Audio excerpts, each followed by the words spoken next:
देवी के प्रहार ने मेरा आकार छोटा कर दिया। अभी तो केवल तुम्हारा आकार ही लघु किया है, अब तुम्हें संसार से भी लुप्त कर दूंगी।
इस छोटे से घुंघरू में मेरा आकार घटाने से, मुझे यहाँ भेजने से कुछ नहीं होगा देवी।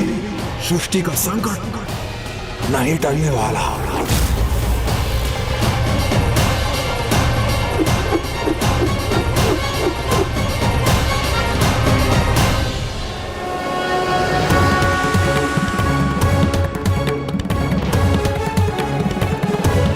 इस अकाल के आतंक का अंत इस आतंकी के अंत से ही जुड़ा हुआ है।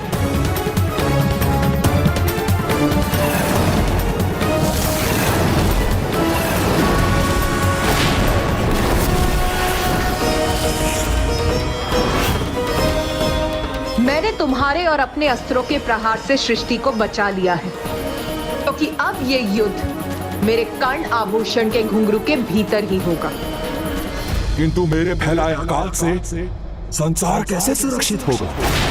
ना ही मेरा अंत संभव है, ना ही इस अकाल का अंत तो अब हमारी सृष्टि का होगा।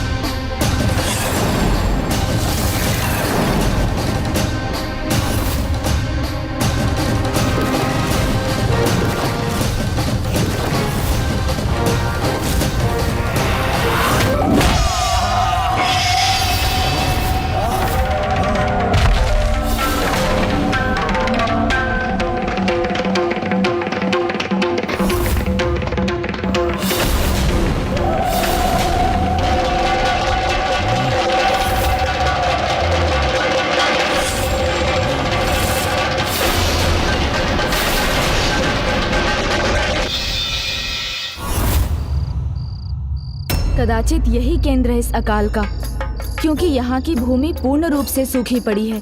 और मूषक जी, आपको सर्वाधिक प्यास भी यहीं लगी और उस असुर की चित्कार भी यहीं से आ रही है, किंतु माता कहीं क्यों नहीं दिखाई दे रही हैं? अब तो माँ आ गई है, तो अब हमारे भला क्या आवश्यकता? वो इस अकाल को अवश्य रोक देंगी। चलिए हम लोग लौट चलते हैं। नहीं मूषक जी, संकट का अंत हुए बिना लौटना उचित नहीं, और आपकी प्यास तो तभी बुझेगी जब अकाल का अंत होगा। तो अब हमें माता को ढूंढना चाहिए, और उसे भी जिसने इस अकाल की स्थिति को उत्पन्न किया है।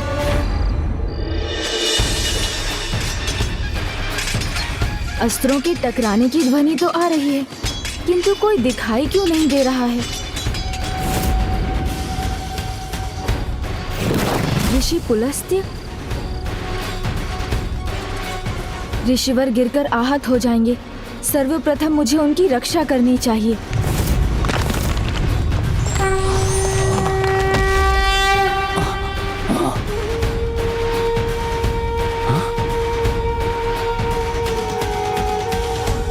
कौन है ये जिन्होंने मेरी रक्षा की? प्रणाम गजानन, मेरी रक्षा करने के लिए आपका कोटि कोटि धन्यवाद। ऋषिवर, आपकी रक्षा मैंने नहीं, आपके तप के फल ने की है। विकट परिस्थितियों में मनुष्य के सुकर्म ही उसकी ढाल बनते हैं, फिर वो कोई महामारी हो, अकाल हो या ऐसी कोई आपदा। किंतु मैं अभी भी ज्ञात नहीं कर सका हूँ कि संकट के पीछे कौन कुकर्मी है और माता कहाँ है। हे पार्वती नंदन, हे प्रथम पूज्य विघ्नहर्ता गणेश जी, इस महासंकट का कारण वो महासुर गजासुर द्वितीय है और माता वहां उस असुर के साथ युद्ध कर रही हैं।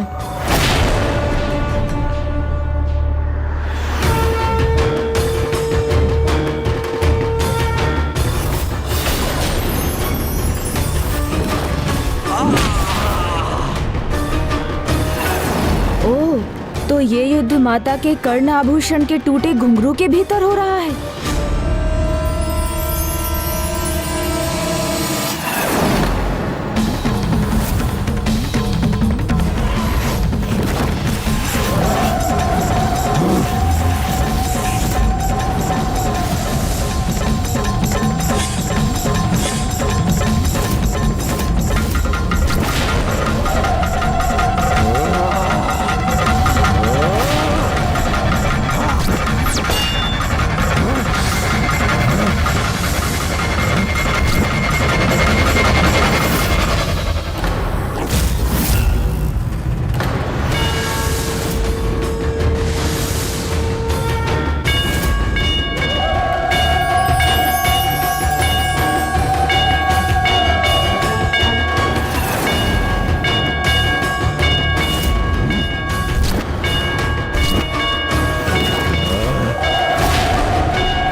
मेरा खड़क दुष्ट असुरों का अंत करता है, मूर्ख।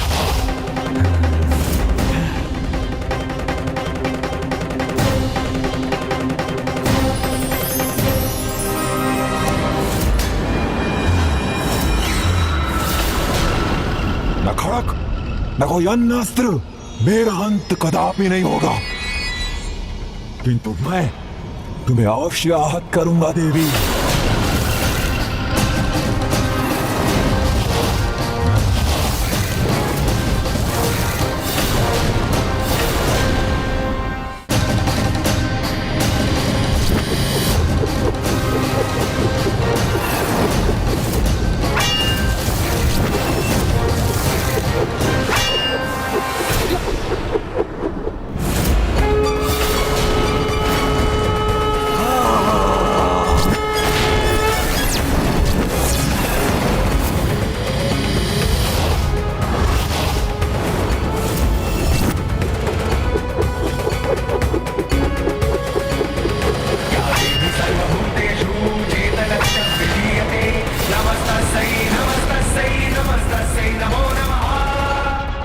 मेरा गदा प्रहार घातक होगा देवी।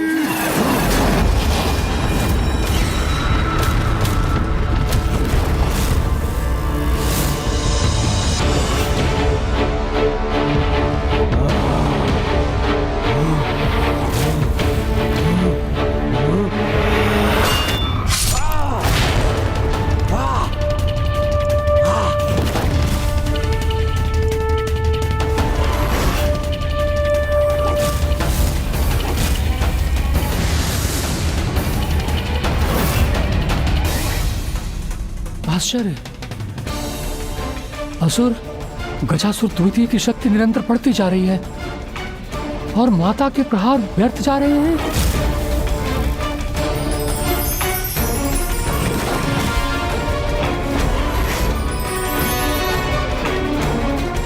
हे विघ्नहर्ता गणेश जी, आप ही किसी युक्ति से माता की सहायता क्यों नहीं करते? क्योंकि जब तक माता स्वयं मुझे इस युद्ध में हस्तक्षेप करने की अनुमति नहीं देती, ऐसा करना उनका अपमान होगा और तब माँ के कोप के प्रकोप का भागी मैं भी बन सकता हूँ।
कोई भी मायावी शक्ति क्यों ना हो, किंतु मेरे हाथों से तुम्हारा अंत होने से नहीं रोक सकती।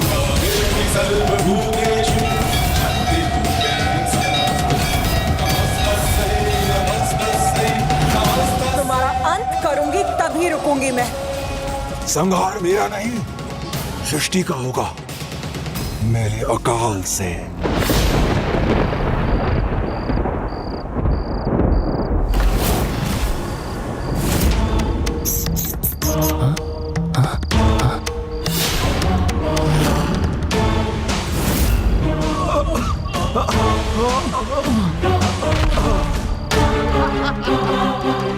देवताओं के पास जल तक नहीं है और असुर नगरी में मदिरा की नदियां बह रही हैं।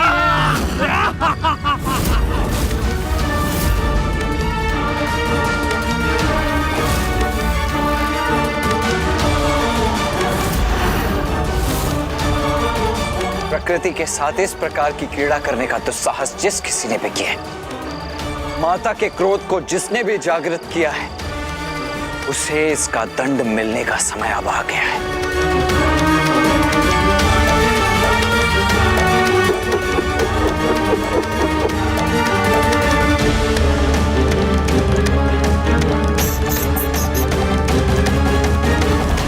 गजासुर द्वितीय पराजय स्वीकार नहीं करेगा देवी, निरंतर वार करेगा।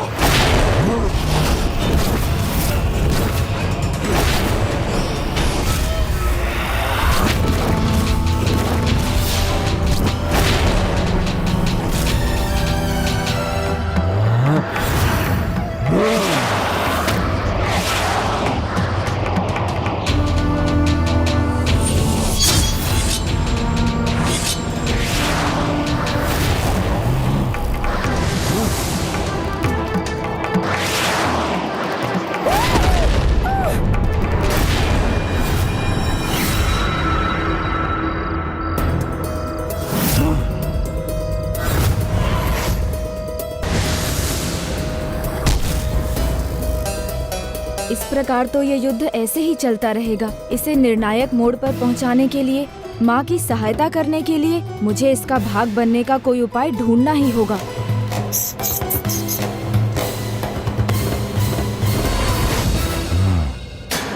देवी, लगता है तुमने ठान ही लिया है कि धरती का अंत करके ही थमोगी। उचित है, तो मैंने भी ठान लिया है कि मैं भी तुम्हारी सृष्टि का अंत करके ही रुकूंगा।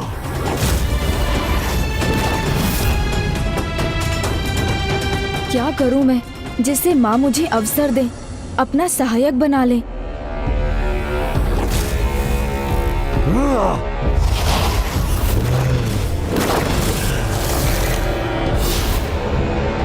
युद्ध के निर्णय का समय आ गया है, अब और नहीं।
अचानक कहाँ दृश्य हो गया ये?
जय माँ चंडी, जय जय माँ, जय माँ, जय माँ चंडी, जय माँ।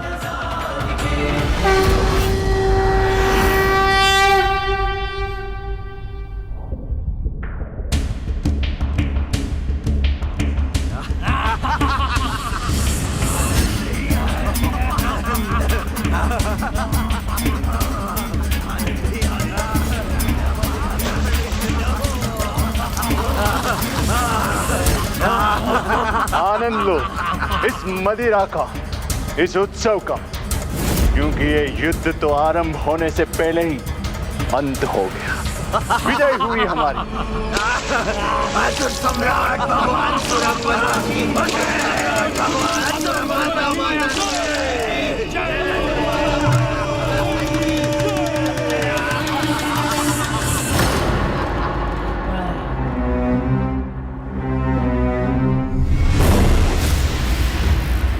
मेरी मदिरा कैसे समाप्त हो गई?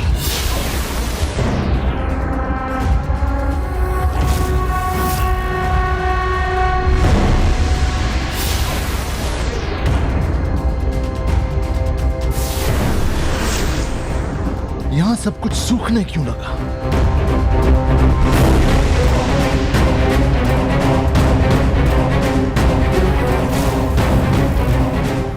इस अकाल का प्रभाव महेंद्रपुरी पर भी होने लगा। हमारा दाव उल्टा कैसे पड़ गया?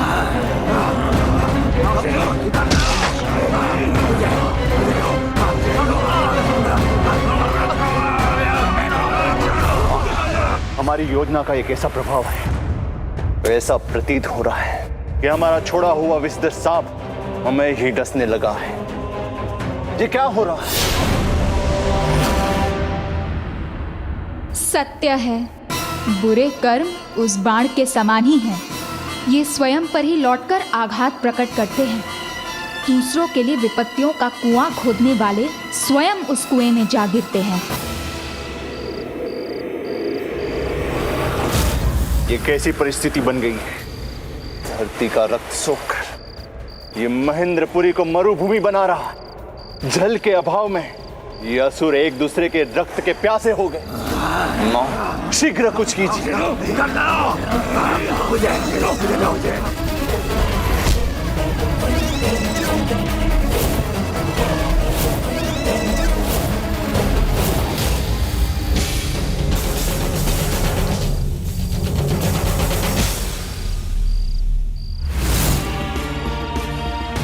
धरती के जल रत्न को व्यर्थ करने के पूर्व यदि उसके महत्व पर विचार न किया तो ऐसी दुर्दशा तो निश्चित ही है। आपने उचित कहा था। मां, विफल हो गई हमारी चाल। गजासुर द्वितीय हम पे ही भारी पड़ गया। न चाल विफल हुई है और न गजासुर द्वितीय।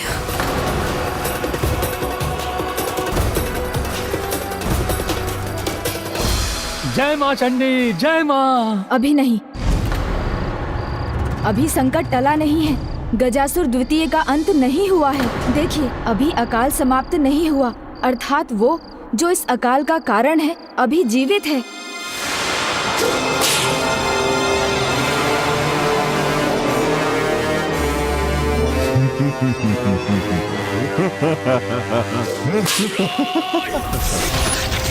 श्रम तो बहुत किया है ना, थोड़ा विश्राम तो बनता है ना देवी।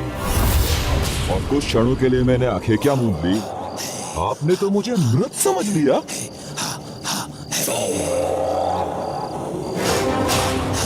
देवी, इतना सरल नहीं है मेरा अंत।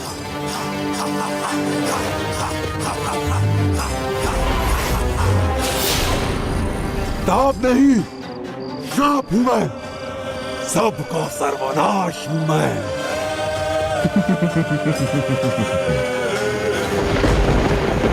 माता कभी विफल नहीं हो सकती, उनसे कुछ भी छिपा नहीं है। किंतु इस दुष्ट की रहस्यमयी शक्ति की ओर कदाचित मुझे ही उनका ध्यान आकृष्ट करना होगा। देवी, सहस्त्र गजों के शक्ति के स्वामी गजासुर द्वितीय के समक्ष विफल हो गई तुम्हारी शक्ति, और अभी तो ये युद्ध का आरंभ मात्र है। अंत तो धरती के अंत के साथ ही होगा।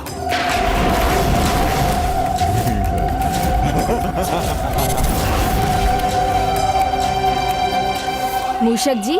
जी प्रभु। उचित अवसर है, इस युद्ध का भाग बनने का उपाय सूझ गया मुझे। कैसे प्रभु?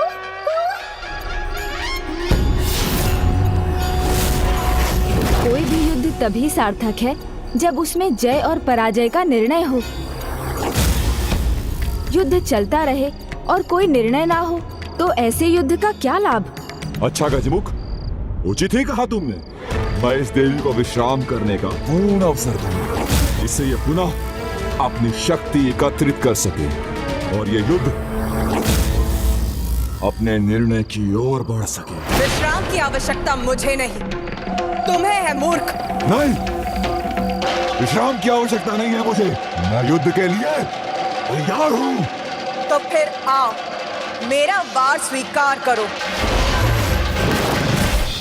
प्रभु, माँ क्रोध के कारण रुकने के लिए तैयार नहीं, और ये दुष्ट अपने अहंकार के कारण। अब तो आपको ही अपनी बुद्धि और युक्ति का प्रयोग करना होगा प्रभु। जब बड़े क्रोध में हो तो उन तक अपनी बात बड़ी सावधानी से पहुंचानी चाहिए। मुझे कुछ ऐसा कहना होगा जिससे माता क्रोध में भी मेरा संकेत समझ जाए और ये अहंकारी मेरी युक्ति ना समझ पाए।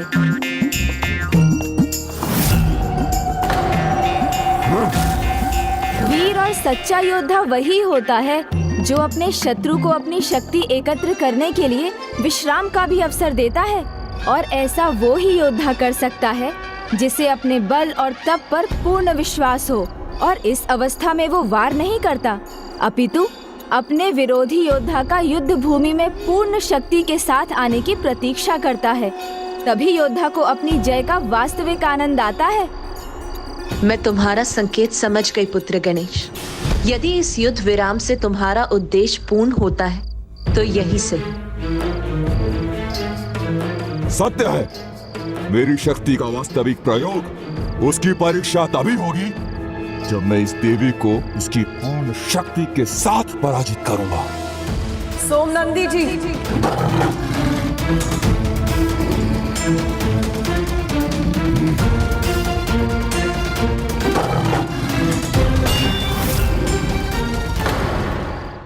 मूषक जी, आइए अब योजना का दूसरा भाग क्रियान्वित करें और इस असुर को उकसाएं कि वो मुझे भी युद्ध में सम्मिलित करे, क्योंकि माता तो इसकी अनुमति कदापि नहीं देंगी।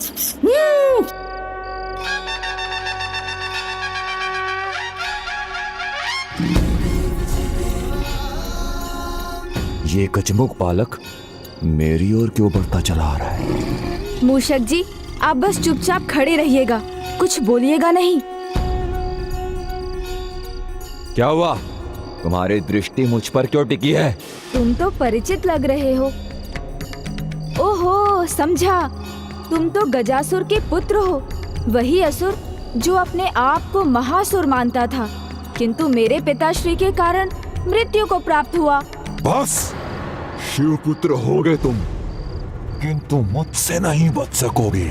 प्रभु, ये तो क्रोध में आग बबूला हो रहा है।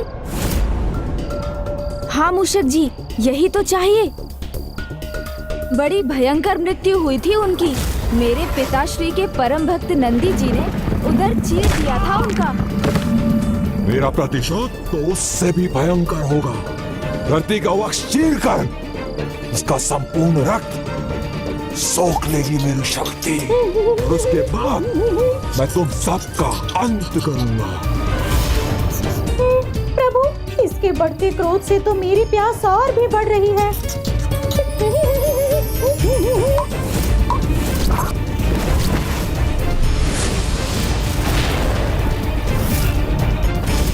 आश्चर्य, मूषक जी के श्वेत की बूंद के स्पर्श से इतना विचलित हो गया है।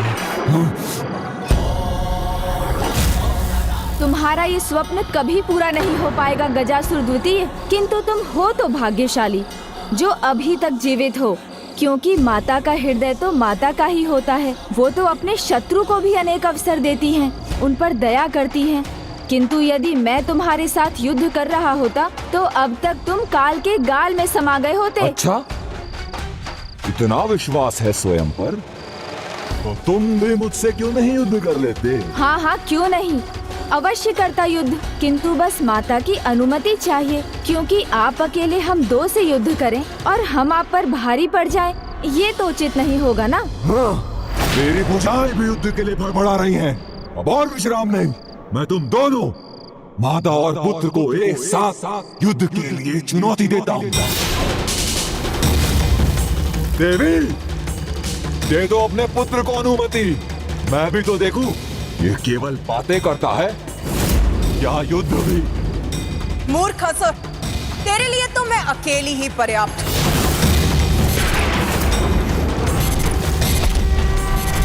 चलो युद्ध आरंभ करो। भयभीत हो गई ना कि कहीं तुम्हारा ये पुत्र मेरे हाथों मृत्यु को प्राप्त ना हो जाए। मेरी तपोशक्ति और बल के आगे माँ की ममता जाग गई।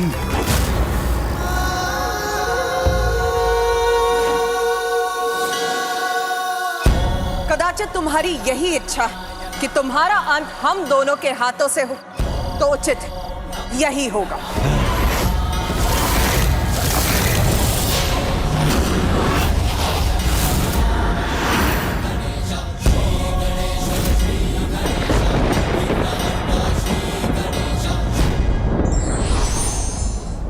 कभी कभी किसी अति सूक्ष्म घटना में भी बड़ी से बड़ी समस्या का समाधान छिपा रहता है।